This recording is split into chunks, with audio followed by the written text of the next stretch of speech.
ካብ መጀመርታ ክሳብ መወዳእታ ብጽሞና ተኸታተሉኒ።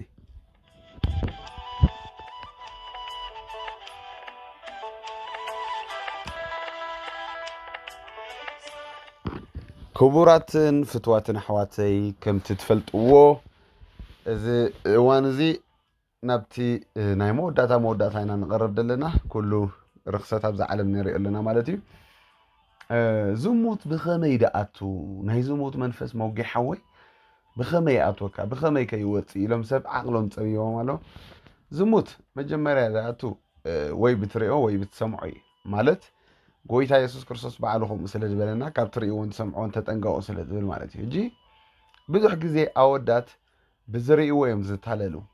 ደቂ ኣንስትዮ ከዓ ብዝሰምዖኦ ማለት እዩ። ሕጂ ኣወዳት ነቶም ኣወዳት መጀመርያ ክመክረኩም ብዙሕ ግዜ ትርእይዎ ነገር እንታይ እዩ? ናይ ርክሰት ሙቪ እንድሕር ትርእዩ ኮንኩም ኣብ ጎደና ይኹን ኣብ ዝተፈላለየ ቦታ ናይ ርክሰት ነገር እንድሕር ዘውቲርኩም ትርእዩ ተኾንኩም እቲ ናይ ዝሙት መንፈስ ናብ ውሽጥኹም ይኣቱ ማለት እዩ። በቃ እሱ እዩ ናይ ዝሙት ሰማዕ ክብለካ ከሎ ሕጂ ትምህርቲ ገለ ማለት ኣይኮነን። ሓደ ሰብ ተደጋጋሚ መፅኡ ኣብ እዝንኻ ምስ ክስቶ ደቂሰ ምስ ክስቶ ከምዚ ገይረ እያ ምስ ክስቶ ከምዚ ገይረ ኢሉ ተደጋጋሚ ድዕልለካ እንድሕር ኮይኑ ንስኻ ትምላእ ኢኻ ዘለኻ። ካብቲ ሰምዖ ተጠንቀቑ ድብል ዘሎ ጎይታ ኢየሱስ ክርስቶስ ነዚ ይመልኣካ እዩ ደሎ እቲ ሰብ ግበር እዩ ድብለካ ደሎ ከምዚ ናተይ ግበር ከምዚ ናተይ እንታይ ግበር ይድርኸካ እዩ ደሎ ማለት እዩ። ተደጋጋሚ ምስ ሓንቲ ደቂሰ ምስ ሓንቲ ውዒለ ምስ ሓንቲ ከምዚ ገይረ እያ ምስ ሓንቲ ከምዚ ክብለካ ከሎ ንስኻ ስልካ ትሰምዖ ተኾንካ ይመልኣካ ኣሎ ዘን ንስኻ ኣብቲ ናቱ ደረጃ ተኣቱ ማለት እዩ። ስለዚ ጎይታ ካብቲ ሰምዕዎ ተጠንቀቁ ድበለ ማለት እዩ። ረዲኹም ኣሕዋተይ ከምኡ ደቂ ኣንስትዮ እውን ሓንቲ መሓዛ ከመፅያ ምስ ክስቶ እኮ ሓዲረ ምስ ክስቶ ከምዚ ገይረ ምስ ክስቶ ከምዚ ብተደጋጋሚ ዕላል ትሰምዕ ተኾንኪ ኣብቲ ናታ ሂወት ክትኣትዊ ትድረኺ ማለት እዩ። ስለዚ ኣሕዋተይ እዚ ናይ ዝሙት መንፈስ ብምንታይ መጀመርያ ዝኣትወካ ብትሰምዖን ብትሪኦን ነገር ማለት እዩ። ስለዚ ዛትዋ ካብ ምርኣይን ካብ ምስማዕን እንታይ ንሰምዕ እንታይ ንርእሲ ክንሕለው ከም ዘለና ጎይታ ኢየሱስ ይነግር ማለት እዩ። ካልኣይ ምስ ናይ ዝሙት መንፈስ ዘለዎም ሰብ እንተሓዲርካ ወይ እንተደቂስካ ክሓልፈካ ይኽእል እቲ መንፈስ። ንኣብነት ሓደ ዘማዊ ወዲ ናይ ዝሙት መንፈስ ዘለዎ ወዲ ምስኡ እንድሕር ደቂስኪ እቲ ኣብ ልዕሊኡ ዘሎ መንፈስ ክሓልፈኪ ይኽእል እዩ። ከምኡ እውን ወዲ ኮንካ ምስ ናይ ዝሙት መንፈስ ዘለዋ ኣመንዝራ ወይ ከዓ ዘማዊት ጓል እንድሕር ደቂስካ ተሓዲርካ ካብኣ እቲ መንፈስ ክሓልፈካ ይኽእል እዩ ማለት እዩ። ስለዚ ናይ ዝሙት መንፈስ ብከምዚ መገድታት ይሓልፉካ ማለት እዩ። ማንም ሰብ ኣብዚ ክፉእ ዘመን ክጥንቀቐሉ ዘለዎ እቲ ሓደገኛ መንፈስ ኣሕዋተይ ናይ ዝሙት ስፕሪት ማለት እዩ። እዚ መንፈስ እዚ ሰብ ኣይፈልኒ ሃብታም በሎ ፈላጥ በሎ ኣገልጋሊ ፀጋ ዘለዎ በሎ ንኩሉ ይድፍትን። ስፔሻሊ ከዓ ነቶም ናብ ኣምላኽ ዝቐርቡ ሰባት ናብ ኣገልገልቲ ብዙሕ ግዜ ይድመፅ እዚ መንፈስ ከጥቅዖም ማለት እዩ። ብገንዘብ ንኣገልጋሊ ሰይጣን ከውድቆ ተደሊ ብምንታይ ይፍትኖ? ብሰለስተ ነገር ብገንዘብ ብዝና ብዝሙት ፍሉጥ ነገር ኮይ ንዓለም ሙሉእ ኣናዊፅዋ ደሎ መንፈስ ከዓ እዚ ዝሙት ስፕሪት እዩ። ሎሚ ንሪኦ ኣለና እቲ እዋን እቲ ዘመን ትሪእዎ ኣለኹም ናሹ ደቂ 17 ዓመት ደቂ 16 ዓመት ኣብ ዝሙት ተኣሊኸን ክጨማለቓ ንርኢ ኣለና ናሹ ማለት እዩ። በቃ ጠኒሰን ገለ ብፍላይ ኣብዚ ኢትዮጵያ ብዙሕ ኢኻ ከምኡ ትዕዘብ ንገንዘብ ኢለንሲ ሂወተን ዝሸጣ ብዙሓት እየን። ካብ ገጠር መፅአን ካብ ገለ መፅአን ብዙሕ ኢኻ ትከታተል ኣብዚ ዩቲብ ዝግበር ወረታት ክትሪኦ ከለካ ብጣዕሚ ተሓዝን ማለት እዩ። ደቂ ገዛ ንኣሽቱ ካብ ገጠር መፅአን ንስራሕ ኢለን ዝመፃ ዝሓለፈ ከምኡ ኣብ ዩቲብ የርኢ ነይረ ገሪሙኒ ካብ ናብ ዝሙት መንፈስ ዝኣተዋ ደቂ ኣንስትዮ ደቂ 17 ዓመት 16 ዓመት ገለ ማለት እዩ። ሕጂ እቲ ዘመን ብጣዕሚ ከቢድ እዩ። እቲ ቴክኖሎጂ ንባዕሉ ንሰብ ናብ ርክሰት ክኣቱ ገይርዎ እዩ።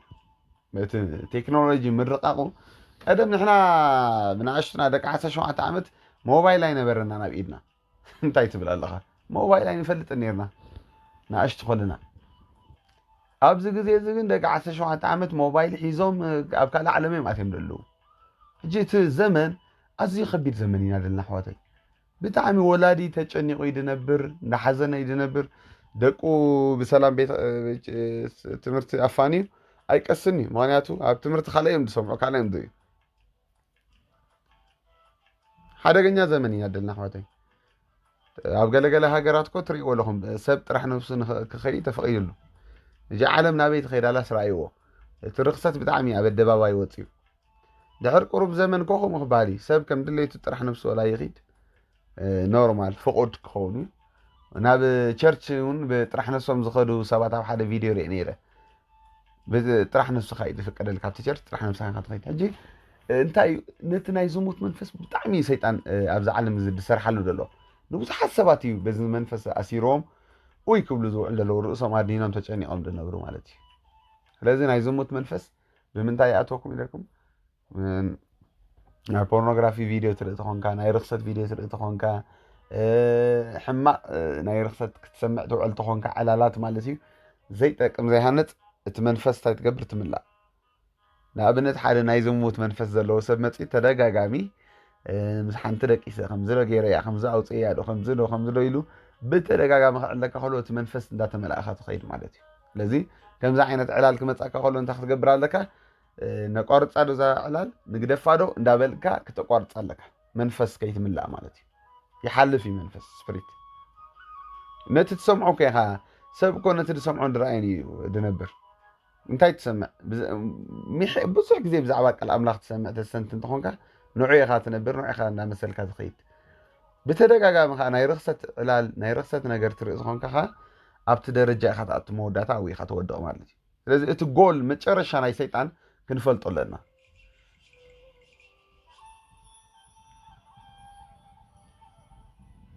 ዲያብሎስ ሓንቲ ዓላሙ ኣሕዋተይ ኣብ ዝሓለፈ ነጊረኩም ሓንቲ ዓላሙ ንሰብ ከመይ ጌርካ ናብ ሲኦል ትእትዎ በቃ ከምኡ እንዲ ድብል መፅሓፍ ቅዱስ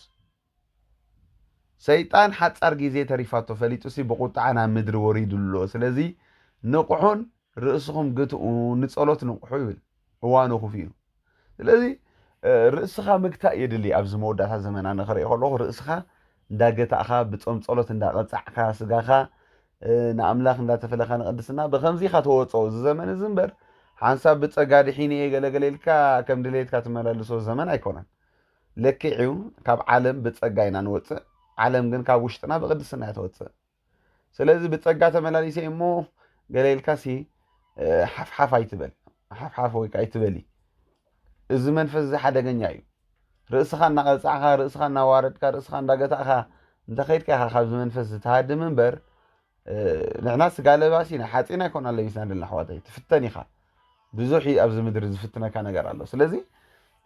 ገዳም እተዋና ይብለኩምኒ ተረዲኹምኒ ኣብ ገዳም እውን ካልእ ርእሱ ዝኸኣለ መዘዝ ኣሎ ብዙሕ ስለ ንፈልጥ ኢና ማለት እዩ ስለዚ ሰብሲ ኣብ ዓለም ኩሉ ከመይ ገይሩ ካብ ርክሰትን ካብ ዝሙትን ካብ ሓጢኣትን ይወፅእ ከመይ ገይሩ ብቅድስና ይመላለስ ከመይ ገይሩ ምስ ኣምላኽ ይመላለስ እንታይ ኢልኩም ንሕዋተይ እቲ መጀመርያ እንታይ ኢለኩም ኣለኹ ዝሙት ዝኣተወሉ መገድታት ነጊረኩም ኣለኹ ብምስማዕ ብምርኣይ ምስ ዝሙት ናይ ዘለዎ ሰብ ዕርክነት ጌርካ ክሓልፈካ ይኽእል ኢለ ኣለኹ ከመይ ጌርና ሞሓራይ ካብዚ ናይ ዝሙት ንወፅእ እንታይ ኢልኩም ዝሓለፈ እውን ተዛሪበ እንዴ ሕጂ እውን ተወሳኺ ክውስኸልኩም ካብ ናይ ዝሙት መንፈስ ክትወፅእ ተደሊኻ ገዳም ኪድ ኣይኮንኩን ድብለካ ወይ ድማ ገዛኻ ተዓፂኻ ንበር ኣይኮንኩን ድብለካ ኣብ ዓለም ኮለኻ ካብ ዓለም ክትወፅእ ትኽእል ኢኻ ብምንታይ ተልካ ብቅድስና ኣርባዕተ ነጥብ ማለት ሓፃርያታ መልሲ ኣምላኽ ዛትስዋይኮ ተቐደስ ተፈለይ ረሓቕ ዝብል ኣብ መፅሓፍ ቅዱስ ብተደጋጋሚ ረሓቑ ህደሙ ተፈለዩ ተቐደሱ ናይ ስጋ ሓሳብ ቅተሉ እንዳበለ ተደጋጋሚ መፅሓፍ ቅዱስ ይዛረበና ስለዚ ምቕታል ከድለየና እዩ ርእስና ክንገትእ ከድለየና እዩ ክንፍለይ ከድለየና እዩ ማለት እዩ ብፀጋ ድሒነ የገለገለ ኢልካስ ከም ደስታኻ ትመላለሶ ሂወት ኣይኮነን ማለት እዩ ከምኡ ተድኸውን ርእስኻ ተፈለይ ተቐደስ ናይ ስጋ ሓሳብ ቅተል ኣይመበለናን መፅሓፍ ቅዱስ ኣሕዋተይ በቃ ብፀጋ ድሒንኩም ኢኹም እሞ ተወዲኡ ተባሃልና ኢና ግን ተጠንቀቁ ንበሃል ኣለና መፅሓፍ ቅዱስ ልክዕ ብፀጋ ድሒና ኢና ኣብቲ ምድሓና ግን ምጥንቃቅ ከድለየና እዩ ማለት እዩ ስለዚ ርእስና ክነዋርድ ኣብ ቅድሚ ጎይታ የድልየና ካብዚ ሂወት እዚ ክንሃድም እንተኮይና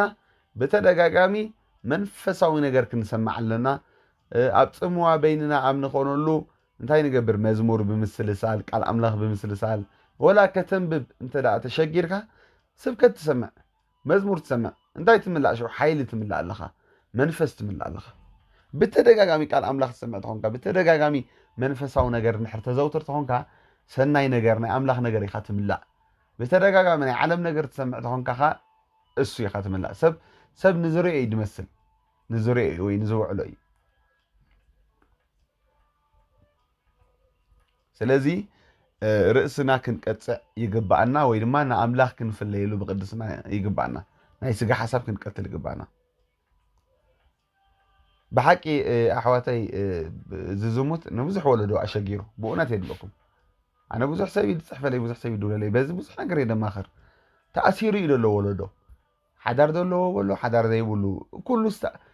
ንብዙሕ ወለዶ እዩ ኣሲሩ ዘሎ እዚ መንፈስ ሓደገኛ ስፕሪት እዩ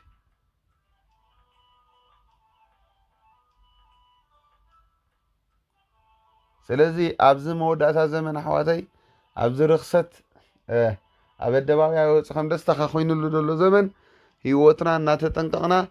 ናብ መንግስተ ሰማይ ክንኣቱ መጣን ብምልኣት ነቲ ዝተፅዋዕኸምሉ ምፅዋዕሲ ኣዚኹም ከተፅንዕዎ ተጋደሉ ይብል ሃዋርያ ጴጥሮስ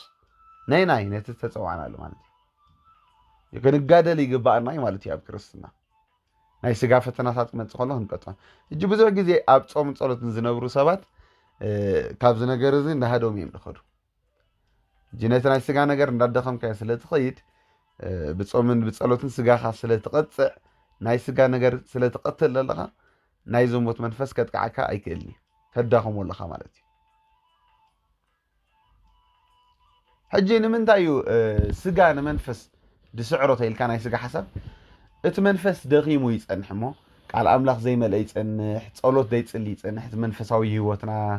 ድኹም ይፀንሕ ሽዑ እቲ ስጋና ይዕብልሎ እሞ ዝረኣናዮ ነገር ሽዑ ንምነይ ማለት እዩ ኣመንዝራ ክንሪኦ ከለና ሓፂር ክዳን ዝገበረት ቆራፅ መራፅ ክዳን ገይራ ትሪኦ ከለካ እቲ ስጋኻ ይለዓለካ ማለት እዩ ወዲ ማለት እዩ ከምኡ እውን ደቂ ኣንስትዮኻ በኣንፃሩ ደቂ ተባዕትዮ ደረቶም ፅቡቕ ቁመኖም ፅቡቕ ክትሪኦ ከለኽን ይለዓለክን ስምዒትክን ካብ ምንታይ ተላዕለ ኢልካ እቲ ናይ ውሽጥና መንፈስ ስለ ዝደክም ንኣብነት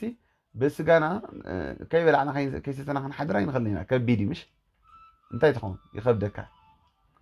ይደክም ስጋኻ ማለት እዩ ከምኡ እቲ ውሽጣዊ መንፈስና ድማ ፆምን ፀሎትን ህይወት ተደየለ ወይ ናይ ፀሎት ህይወት ተደየለ ድሓር ናይ ፀሎትን ፆምን ተሲኢንካሲ ናይ መንፈሳውነት ማለት ስብከት ዘይትሰምዕ ትኾንካ ቃል ኣምላኽ ዘይትሰምዕ ትኾንካ መዝሙር ዘይትሰምዕ ትኾንካ ሓንቲ ናይ መንፈሳዊ ነገርሲ ምንም ነገር ዘይትርእን ዘይትሰምዕ እንትኾንካ ባዶ ኢኻ ዘለኻ ማለት እዩ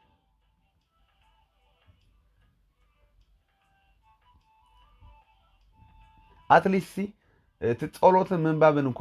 ኣበይካ እንተኸበደካሲ ነቶም ዝፅልዩ ሰባት እንታይ ክትስዕቦም ኣለካ ፀልዩለይ ክትብሎም ኣለካ ኣማኽሩኒ ክትብሎም ኣለካ ሓይሊ ክትምላእ ኣለካ ወይ ድማ መዝሙር ከማን ክትሰማዕ ኣለካ ቃል ኣምላኽ ከዓ ክትሰማዕ ኣለካ ብትሰምዖ እውን ሓይሊ ስለ ትምላእ ተዘየንበብካ ተደይፀለካ እኮ እንታይ ትገብር በትሰምዖ ሓይልታት ትኾነካ እጂ ቀሊል ነገር ኣይኮነን እዚ ቃል ኣምላኽ ምስማዕ መንፈሳዊ ምስማዕ ገለገለ ኣሕዋተይ ቀሊል ኣይኮነን ኣነ ምሽ ነጊረኩም ዝሓለፈ ቀደም ኣብ ጎይታ ምስ መፀኹ ኣብቲ መጀመርያ ባክ ገይረ ናብ ዓለም ተመሊሰ ነይረ እግዚኣብሔር መቸም ኣልዒልኒ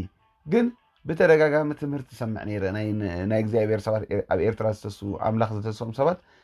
ከንብብን ክፅልን ኣይከኣልኩን ሓይለይ ተዳኺመ ተበልዐ ነይረ ጉልበተይ ከመይ ገይረ ግን ተስእየ እግዚኣብሔር ተስእኒ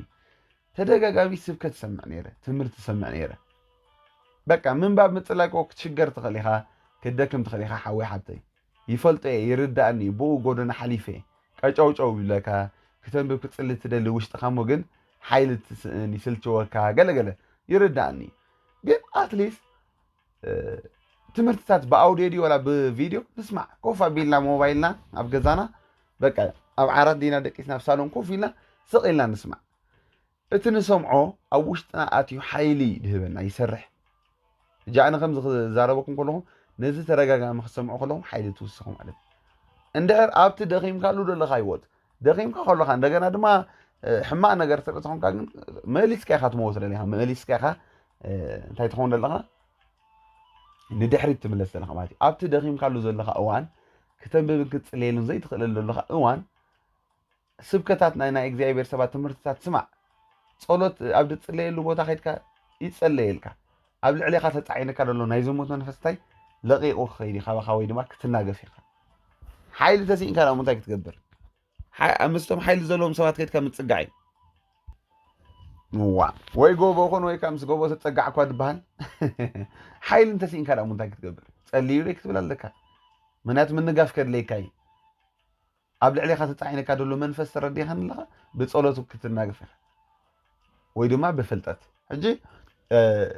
እንታይ ኢለኩም ኣለኹ ናይ ዝሙት መናፍስቲ ዝኣትውሉ መገዲ ነጊረኩም ኣለኹ ዝወፃሉ መገድኻ ነግረኩም ኣለኹ ሓደ ጸሎት ምንባብ ተኸታታሊ ናይ ኣምላኽ ነገር ምስማዕ ሕጂ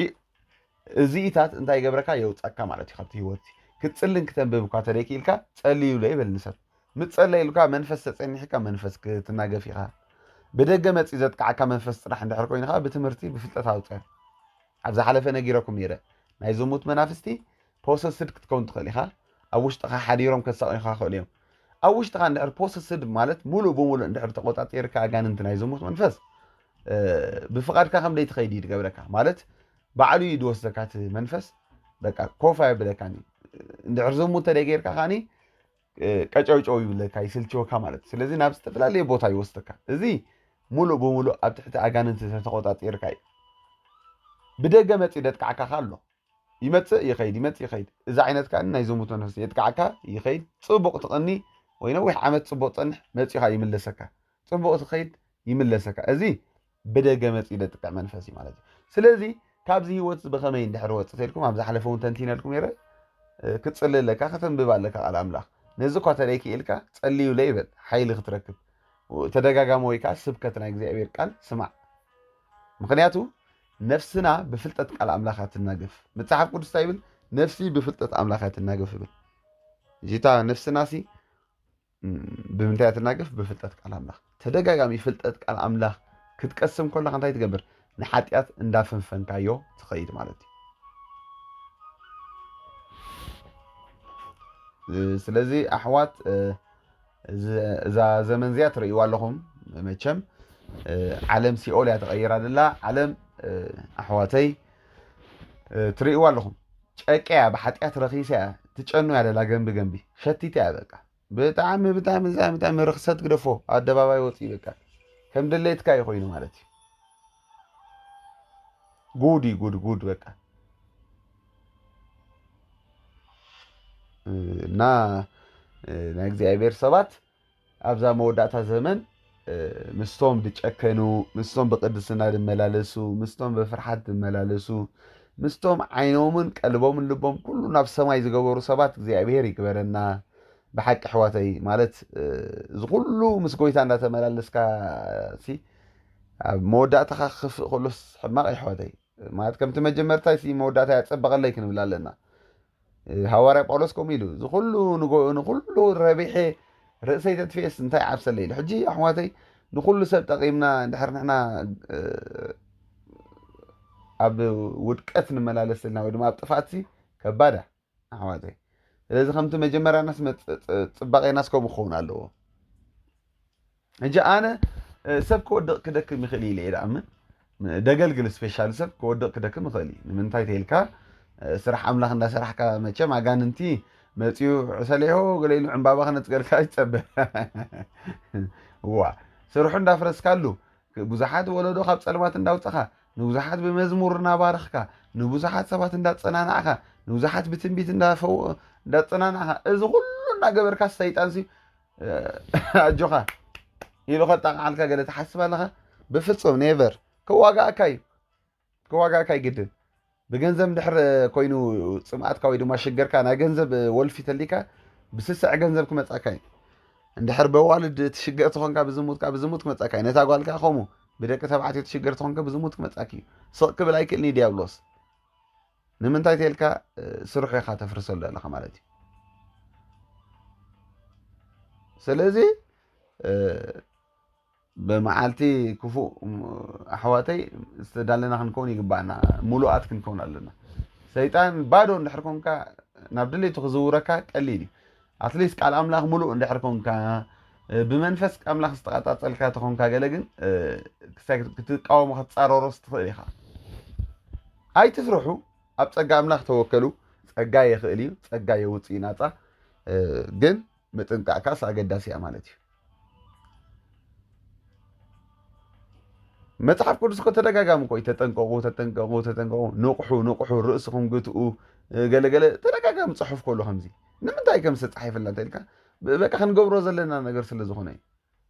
ኣምላኽ እኮ ኣብ ፍቓድና መፅኡ ከም ዝግበር ከም ትገበር ኣይብለካኒ ምርጫ ይድህበካ ሞትን ሂወትን ኣብ ቅድሚኻ ኣሎ ግን እንታይ ትመርፅ ንዓኻ ይድምልከት ኣምላኽ በዚኣ ተኸይድኩም ሂወት ክትረኽቡ ኢኹም በዚኣ ተኸይድኩም ከዓ ሞት ክትረኽቡ ኢኹም ኢልና ስለዚ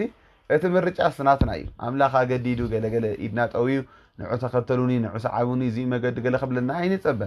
ምርጫ ሂብና እዩ ስለዚ እቲ ናይ ዝሙት መገዲ ሲ ናብ ሲኦል እዩ ድወስደካ ሃራይ ብዝሙት ተደጋጋሚ ዝሙት ክትገብር ኢኻ ድሓርከ እንታይ ክትከውን ክትሓምም ኢኻ ዘሎ እዩ ሕማም ክመፃካ እዩ እቲ ሕማም ከ ናበይ ክወስደካ እዩ ክቐትለካ እዩ መወዳእቱ ናበይ ናብ ሲኦል ወይ ድማ እንዳዓንደርካ ክትፀኒሕ ኢኻ ጓይላ ድዩ ወላ ዳንኬራ ወይ ናይት ክለብ ኣብኡ ኮለል መለል ክትብል ክትፀኒሕ ኢኻ ሰይጣን ድንገት ኣብኡ ክቐትለካ ክእል እዩ ኣብቲ ባር ማለት እዩ ገለ ሰባት ተባኢሶምን ብጥርሙዝ ገይሮም ርእስኻ ክፈግኡኻ ክእል እዮም ክትመውት ኢኻ ናበይ ናብ ሲኦል ኢኻ ክትከይድ ስለዚ ኣብ ፀልማት ትመላለስ ተኾንካ ኩሉ ግዜ ሓወይ ሓፍተይሲ መወዳእቱ ሲኦል እዩ ክትፈልጦ ኣለካ ሰይጣን ጎራሕ እዩ መዓር እንዳሃበ መወዳእቱ ግን ናብ ሲኦል እዩ ድእትወካ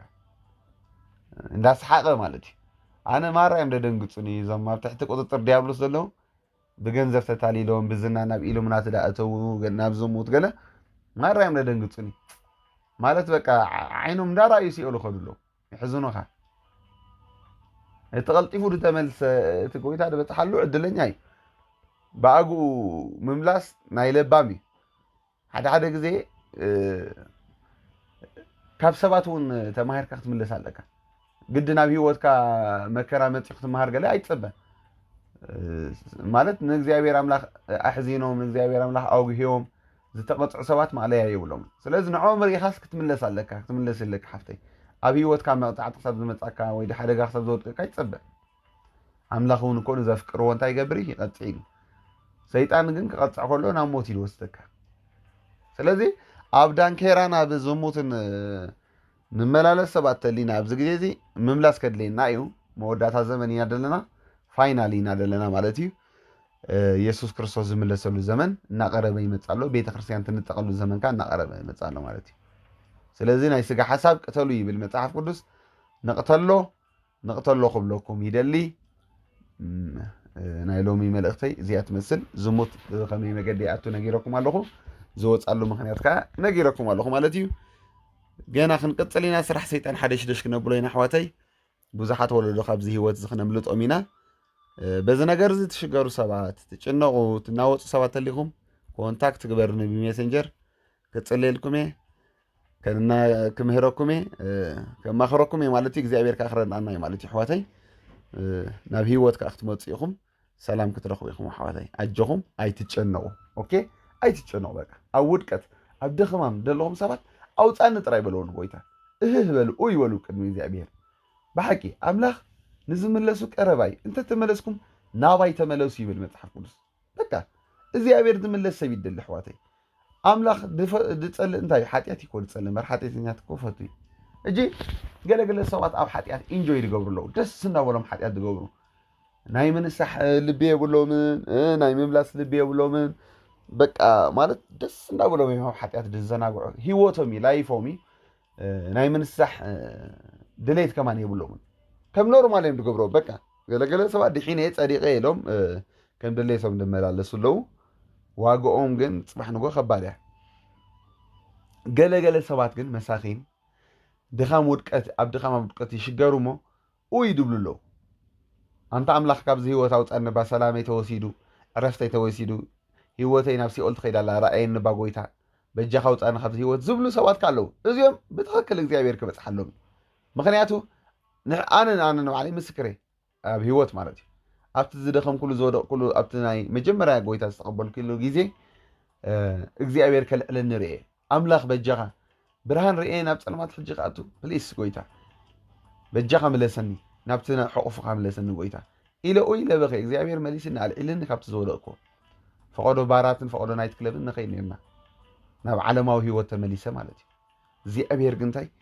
بإيدو انتاي غيرو أوصينا مالتي نمنتاي تلكم هبل نيره يبك نيره قويتا زغلو برهان تعيمة زغلو نعخاريه ناب عالم تمليسة مسحاق سيطان كنكم قويتا بليس أوصاني بجها قويتا رئية عالم أيدلني لنا እግዚአብሔር ካውጽና ማለት ስለዚህ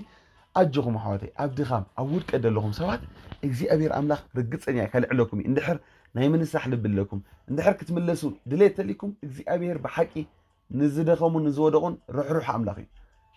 بك قوتي تغوصاكم يخبتي واتسي كم يجي ريوت نصو يخقل لي بمنتهي وصاكم نعود رايق دفلو نصهم حانت ترايق بور تنسح حافتي جزاك عاطيخ بخي بك እግዚአብሔር أنا يكالكم بلو قرط اللي إذا نجرزي ناي مستشجردي ناي زموت شجردي ناي شجارة شجردي لك ناي حصوت ناي تسلمة ناي كفات ناي كني أنت عنتي ده شجرك على اللون منفس تسلي جزاك عاطي خبك ولا تصلت تعبيك بك صيلك بخير صيلك بك جرب ربنا نبعت كان نبعلو ملس نبعلو تصلت يا كرم إግዚአብሔር يفلتو يا أملاخ سلسة زارب كتر يكون عند سمعك أبوش تخلو له دليتو نفلتي حد زيهم غاين خون لينا كنتصلي ندلمو أفنا خنكفت كسب دين نخل ندكم أبوش تناجن وش تناجن زربا ويملأخت له أبوش تناس قمته كقلت لنا زد اللي حسوا ولا وش تنا جن بأفنا خنزارب كسب دين نخل ندكم هنا حد زي أملاخ ينبوبو يتأوش تنا له حطه كنزارو وند اللي عقم النسأنا له نجر أوش تنا له حطه تات زي أبير تجبره ينبوبون يريوني هذا معلتنا ما تشعر صبر كبرنا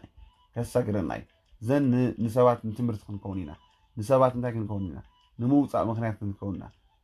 حاتيات كنفنفنو هنجمرينا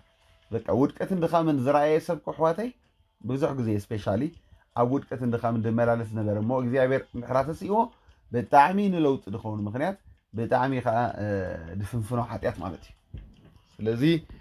مدبي نعصخي حواتي اجوكم እግዚአብሔር አምላክ ሰናይ ክገብረልኩሚ እስከ ሓጣር ክጽልየልኩም بقويتا بيسوس كريستوس مزيابير أملاخي نزي ملأخت دسمعوا له حواتي بزموت دشجرو بمسته بكنئي بحما أولفتا تأساسيرهم بدراجيست جبرو صدام ليزبيان بقى جبر حبو زجبرو سبات أبرخصت دش أمالو قول له سبات زيابير أملاخي بزاس عدي أسئلة لهم علىهم نزا فيديو دسمعوا من نجاف كخون لهم من كح كخون لهم موتا كخون لهم مفلاي كخون لهم مقدس كخون لهم بسم يسوس الله لهم بقويتا بيسوس كريستوس دشجرهم دلو منفس قبل عليهم ناتملالسه يوتهم دزرق دلو منفس كعب بقويتا بيسوس كريستوس حنساب نحوارون يقرط بلالهم حوي منفس قدوس متي يبلعيو يبلالهم بዛ ساعت زيا نزم الاخت دسمعوا دلو حواتي እግዚአብሔር بويتا بخفوق منفس بزتبلالي ولفتا اسيرهم دلو حواتي لومي مسغار يخونلهم لومي موصا يخونلهم لومي حرام خان يخونلهم لومي ناصنتهم مواج يخونلهم بقويتا بيسوس كريستوس امين تفتصمه اجهم قال غزيخا بخال مدب كساز متاكم سسناين اخون تبارك